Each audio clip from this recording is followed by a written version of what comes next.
Shri Thomson bhai, നമസ്കാരം. ഇന്നത്തെ my bliss ഹോളിഡേയ്സിന്റെ യാത്ര നമ്മൾ ഒരുപാട് കാലം ആയിട്ട് ഫോണിൽ നമ്മൾ സംസാരിക്കാറുണ്ട്. കാണാനുള്ള ഭാഗ്യം ഇന്നാണ് ഉണ്ടായത്. എനിക്ക് നമ്മളുടെ ഒപ്പം യാത്ര ചെയ്ത കുറേ കൂട്ടുകാര് അങ്ങനെ സ്ട്രേഞ്ചേഴ്സായി ഇരുന്നിട്ട് പിന്നീട് വളരെ ക്ലോസ് ആയിട്ടുള്ളവർ ഒരുപാട് പേരുണ്ട്. അതിൽ ഒരാളാണ് തോംസൺ ഭായ്. വളരെയധികം സന്തോഷത്തോടു കൂടിയിട്ട് തന്നെയാണ് നമ്മൾ ഓരോ പ്രോഗ്രാമിനും ആളെ വിളിക്കുന്നതും. അതല്ലെങ്കിൽ തന്നെയും അതിനപ്പുറത്തേക്ക് ഒരു ഫാമിലിയിലെ ഒരാളെ പോലെ ഒരു സ്നേഹ സംഭാഷണം, എന്ത് പറയണോ, സുഖമാണോ, അങ്ങോട്ടും ഇങ്ങോട്ടും ഉള്ള ചോദ്യങ്ങൾ, അതൊരുപാട് ഞാനും എൻജോയ് ചെയ്യുന്നുണ്ട്. ഒരാൾ സുഖമാണോ എന്ന് ചോദിക്കുമ്പോൾ നമുക്ക് സുഖം കിട്ടിയിട്ടല്ല, പക്ഷെ ആ ചോദ്യം കേൾക്കുമ്പോൾ നമുക്ക് കുറച്ചു നേരത്തേക്കെങ്കിലും ഒരു സന്തോഷം കിട്ടും. അപ്പോൾ അതുപോലെ ഒരു വ്യക്തിയാണ് തോംസൺ ഭായ്. അപ്പോൾ ഞാൻ അദ്ദേഹത്തിന്റെ വാക്കുകളിലേക്ക്. പ്രിയപ്പെട്ട അനൂപിന്റെ മൈ ബ്ലിസ് എന്ന യാത്രയോട് ചേർന്ന് നിന്നുകൊണ്ട് കഴിഞ്ഞ പ്രാവശ്യം എൻ്റെ ഭാര്യ പറഞ്ഞോണം ഇഷ ആദ്യമായിട്ട് പോയത് അടിപൊളി ട്രിപ്പായിരുന്നു. സത്യത്തില് അത് ഞങ്ങളൊക്കെ തകർത്ത് കൂടെ ഉണ്ടായിരുന്നവരൊക്കെ വളരെ ആസ്വദിച്ച ഒരു ട്രിപ്പായിരുന്നു. അന്ന് റെജിനൊക്കെ ഉണ്ടായിരുന്നു. എല്ലാവരോടും അന്ന് തോന്നിയ ആ സ്നേഹത്തിന്റെ ഇടപെടലിൽ നിന്ന്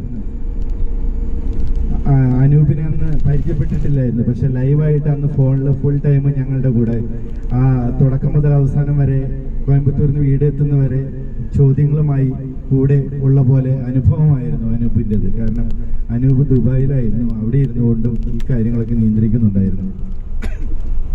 ഇന്നത്തെ ട്രിപ്പിന്റെ കാര്യം പറയുകയാണെങ്കിൽ രാവിലെ തൊട്ട് ഈ സമയം വരെ സത്യത്തില് നിമിഷങ്ങൾ കടന്നു പോകുന്നത് അറിയുന്നില്ല എന്നുള്ളത് തന്നെയാണ് സത്യം.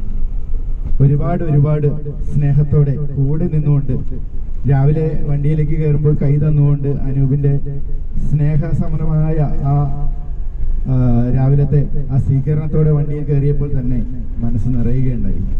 വണ്ടിയിൽ അധികം പേരൊന്നും ഇല്ലെങ്കിലും ഉള്ളവരൊക്കെ ചേർന്ന് നിന്നുകൊണ്ട് ആത്മാർത്ഥമായി തന്നെ എല്ലാ പരിപാടികളിലും ഇപ്പോൾ ഞാൻ കുറെ കാര്യങ്ങളൊക്കെ അവതരിപ്പിച്ചു, പാട്ടുപാടി, ഡാൻസ് കളിച്ചു, അന്താക്ഷരി കളിച്ചു, നാക്കുളുക്കി, അങ്ങനെ തുടങ്ങി കുറെ പരിപാടികളൊക്കെ അവതരിപ്പിച്ചപ്പോൾ കൂടെ നിന്ന് കൈകോർത്ത് പിടിച്ചു നിന്നുകൊണ്ട് അനൂപും കൂടെയുള്ള എല്ലാവരും സഹയാത്രികരും വളരെ നന്നായി സഹകരിച്ചു. അതിൽ ഒത്തിരി സന്തോഷമുണ്ട്. രാവിലത്തെ അയ്യപ്പൻ ചേട്ടന്റെ കടയിലെ ഭക്ഷണവും ഉച്ചലത്തെ ഭക്ഷണമൊക്കെ സൂപ്പറായിരുന്നു, അടിപൊളിയായിരുന്നു, തകർപ്പനായിരുന്നു. സത്യത്തില് വളരെ വില കുറഞ്ഞ ഭക്ഷണം, പക്ഷെ സൂപ്പർ ഭക്ഷണം, അടിപൊളി ഭക്ഷണം. ഇത്രയും പൈസ കുറവിന് എല്ലാ ദിവസവും പാലക്കാട് ഇവിടെ കൊല്ലങ്കോട് വന്ന് ഭക്ഷണം കഴിച്ച് പോയാലോ എന്ന് വരെ തോന്നിപ്പിക്കുന്ന ഭക്ഷണം. കാരണം നമ്മുടെയൊക്കെ നാട്ടിലാണെങ്കിൽ ഒത്തിരി റേറ്റും കാര്യങ്ങളൊക്കെയാണ്. ഇവിടെ വരുമ്പോൾ വളരെ ചീപ്പായിട്ട് സൂപ്പർ ഭക്ഷണം കഴിച്ചു. അതിനൊക്കെ ഒത്തിരി നന്ദിയുണ്ട് അനൂപിനോട്. കാരണം അദ്ദേഹത്തിന്റെ ഈ സ്നേഹത്തിന് മുമ്പിലാണ് നമ്മൾ കീഴടങ്ങുക.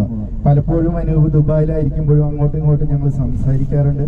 ഇടക്കാലത്ത് എനിക്കൊരു ചെറിയ ആക്സിഡന്റ് പറ്റിയപ്പോൾ ഒരു കുറച്ച് വിട്ടുനിൽക്കലുണ്ടായി. എങ്കിലും ഇപ്പോ അദ്ദേഹം വന്നപ്പോൾ ഇങ്ങനെ ഒരു ട്രിപ്പ് ഉണ്ട്, തോംസണും വൈഫും വരണമെന്ന് പറഞ്ഞപ്പോൾ